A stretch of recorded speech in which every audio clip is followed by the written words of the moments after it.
Tentang putusannya yang dianulir DPR, Mahkamah Konstitusi menilai MK tidak bisa menanggapi. Menurut Mahkamah Konstitusi, putusan dipatuhi dan dilaksanakan pelaksana undang-undang, yakni penyelenggara negara. Yang dituju adresat dari pernyataan itu kan Hakim Konstitusi, tentu kami akan beliau-beliau Bapak Ibu Hakim Konstitusi gitu ya. Mengenai nanti follow up-nya nanti kita tunggu dulu. Pak Fajar, kalau posisi MK sendiri bagaimana, apalagi khususnya terkait nanti putusan DPR hari ini dalam paripurna? Ya, jadi begini,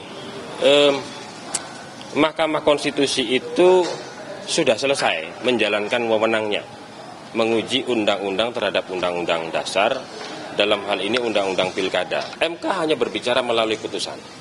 Begitu Mahkamah Konstitusi memutus, disitulah kewenangan MK sudah selesai. MK sudah menyelesaikan problem fungsionalitas di dalam norma undang-undang pilkada.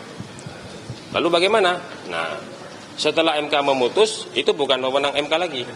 Itu sudah tugas, sudah wewenangnya pelaksana undang-undang. Dan begitu. Ray Rangkuti, Direktur Eksekutif Lingkar Madani, mendorong partai bisa ikuti putusan MK dan juga calon kepala daerah untuk tetap maju sesuai dengan putusan MK. Ray juga menilai penundaan paripurna adalah taktik untuk tetap mengesahkan rancangan undang-undang pilkada yang sehari selesai dibahas di DPR.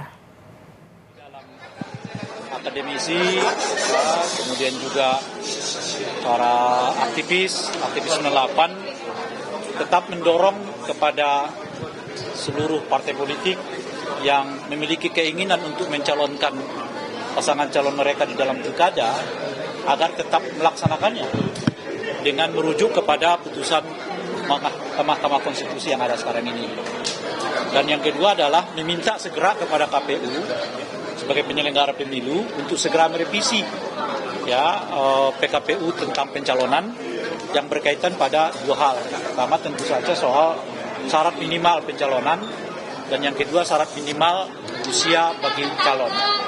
Nah, usia bagi calon yang sebagaimana kita ketahui sebelumnya adalah 30 tahun sejak dilantik menjadi 30 tahun sekarang sesuai putusan Mahkamah Konstitusi.